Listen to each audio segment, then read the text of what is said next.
आप किसी भी तीर्थ पर जाते हो, वहां पर क्या मिलेगा? एक तालाब होगा लंबा चौड़ा, उस पर 10-20 मंदिर होंगे, 5-4 घाट बने होंगे। आप उसमें स्नान करोगे। आप कहते हो कि हम कोई जीव हिंसा को न करते, ये भी आपको गलतफहमी है। आप इतना पाप कर दो सो कि गिनती ना हो सकती। मैं समझाता हूं कैसे। क्योंकि हरियाणा के लोग ज्यादा कावड़ में विश्वास बहुत करें से सावन के महीने में। यह बीमारी एक बिना बात की आप फैला रखी है, जिसका कोई प्रतिफल इनको नहीं मिलता। और भाई सच्ची कहें तो महसूस कर रहे हैं कि महाराज जन के नारायण ज्ञान कीता आ गया, भाई हमारी इतनी बड़ी परंपरा को गलत बता रहे हैं। 100 की 100 गलत है ये कावड़ लेना। ऐसा कबीर साहब गरीबदास जी बताते हैं। आप जाते हो यहां से कावड़ लेनता है, हरिद्वार की तरफ चले और सावन के महीने में इतने जीव हो जाते हैं। एक महीने में सावन के में जितना पाप हो सापने इतना 11 महीने में कोई ना होता। इतने जीव जंतु सावन के महीने में उत्पन्न हो जाते हैं। गरीबदास जी कहते सावन सैल न कीजिए, हाना लग सी हंस। बहुत बड़ा नुकसान होता है तुझे। सावन में तो सैर करने घूमते भी नहीं जाना चाहिए, ऐसा प्रोहिबिशन कर रखा है, मनाही कर रखी है। और हम उसी समय अपने कर्म बिगाड़ता ही हरिद्वार पर जावे से किस वास्ते? एक पाइया गंगा जल, गंगा जी का पानी लेने खातिर।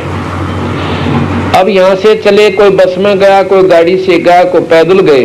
और ज्यादा भाव लोग ने कहा हम तो पैदल जाएंगे, पैदल आएंगे। और धर्मदास जी के समय में तो ज्यादातर पैदल लोग चलते थे, इतने साधन थे कोई ना। आज से 600 वर्ष पुरानी बातें हैं।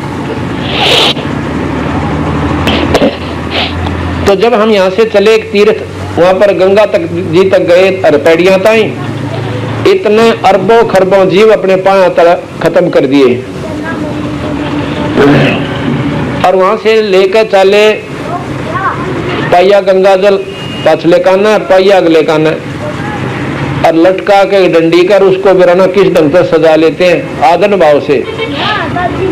और 90% लोग तो वहां से सल्फा लेने जावे से, और वहां क्या करेंगे? पी के गाल के डाल के बीड़ी में सिगरेट में सल्फा, और खींच के सल्फे ने अरनों का बोलो बम, जोन से खोपड़ी टन हो जाओ पर सारा दिन बम बम बम बम, और कोई बात कोई ना। दूसरा ना बेरा के कहना से के नहीं कहना, इसका लाभ भी से कहानी से बोलो बम। और एक दूसरे ने कहेंगे ओ बोले उरे ना जा, बोली बूचो कम से कम बोलना तो सीखो। उस आदरणीय इष्ट को तुम ऐसे बकवाद करने लाग रहे, लोग रहो बोले ठाला अपनी कावड़ में। तो ये तो इनके बोलने और विचार और कहने की तरीके हैं। तो और वहां से फिर चाले वापस बम बम करते हुए रास्ते में अपना सुल्फा पीवे, दारू की घूंट ला ले, कोई टाल कोई ना। क्यों भाई सफर में थका है, सब मुंडे 5 सूझ पाटे से बिना सुल्फे का नशा किए बिना किए हो गया। 10% व्यक्ति जो अपना नेक नीति जहां से बेचारे वो बड़ी बड़ी आत्मा वो भी गुम करी हुई, गुमराह हुई, तो उनको भी कोई लाभ नहीं है।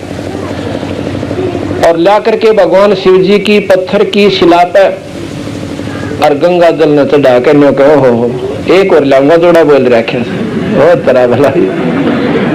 एक तक पहुंचा, एक और लाऊंगा जोड़ा बोल रखे, यानी कर्म फोड़ने और बाकी रह रहे हैं जो कि मैं बच जाऊं होता है। पक्के सकर रखेंगे, जोड़ा जरूर होना चाहिए इसका। तो महाराज कहे हैं कि ये भोली आत्मा उन लोगों द्वारा गुमराह कर दी। अगर उनको शुरू से ठीक रास्ता यूं मिल जाता जो हमारे भक्तों ने मिल गया तो टोंडले डोंगे बेचारे, सारे काम घर बैठे सरवन के। और रास्ते में क्या होता है, ये भावुक लोग 30 टाल ला देंगे, भोजन का प्रबंध करते हैं मुफ्त में उन कावड़ियां खातिर। और वो कावड़िया उड़ा खा कर जुमा पेट भरे छक्के दूध पीओगे तो गटागट अच्छा खाएंगे रोट और पर लौट जाएंगे। जब बैठी कावड़ जा रहे से एक डंडे से गाड़ के उसमें सो जाएंगे, ठाट तड़के चलेंगे। अब क्या होगा कि प्रथम तो उनको कोई लाभ नहीं होना। अगर छोटा मोटा भावना से वो गए भी हैं को उस तीर्थ का कोई फल मिलना भी था तो रास्ते में वो सेवा करनी है लूटने। उनका पल्ला तो बम और पानी 2 चीज रह जाए और पल्ला कुछ नहीं बचता, ना को पुण्य बचता और कर्मा की, पाप कर्मा की गिठड़ी इतनी बार हो जाती है। गीता जी में भगवान कृष्ण ने लिखा है, कहा है कि जैसे कर्म प्राणी करेगा दोनों भोगे हैं। जैसे का तात्पर्य पुण्य और पाप। पुण्य कर लो स्वर्ग में मिलेगा और पाप का नरक में भोग होगा, और उसके बाद 184 में कुत्ते गधे बनोगे।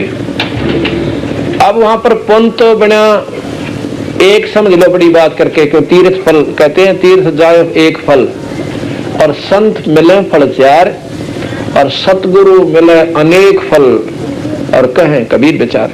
वो तीर्थ का फल मान लिया, एक मिल गया आपने, और पाप अरब और खरब हो गए, दोनों भोगे। तीर्थ की साधना पे जानते मान लो आप स्वर्ग चले भी गए 2 घंटे ताई, तो जितनी पूंजी होगी उतने उस रेस्टोरेंट में आप जा सकते हो, वहां पर अपनी खा कर पूंजी पुनना और मुंह लटका के बाहर आ जाओगे। तो दोनों भोगे होते हैं। यही महाराज कहते हैं कि तीर्थ बाट चले जो प्राणी, वो जीव बहुत से मारे है, और जल में सूक्ष्म जीव बतेरे, और स्नान करत संगार है। जोड़ के मैं देखियो, इसे नाने नाने बहुत छोटे छोटे बारीक बारीक से होते हैं जीव, और जब स्नान करते हैं उसमें तीर्थ जल में जाओ, आधी जगह तक काई लागी पाओ सन में कहते हैं। ऐसे घर्षण में सारे शरीर ने मलमल करना हो, कहते जगह खाली ना रह जाए, पानी ना लागे तीर्थ का। और वो क्या होता है कि इतने जीव मार देश है, अरब और खरब, और भाई वो पाप उसका अच्छी तरह फिर गिठड़ी बन जाती है। तीर्थ बाट चले जो प्राणी, जीव बहुत से मारे है, और जल में सूक्ष्म जीव बतेरे, वो स्नान करत सिंगारे है।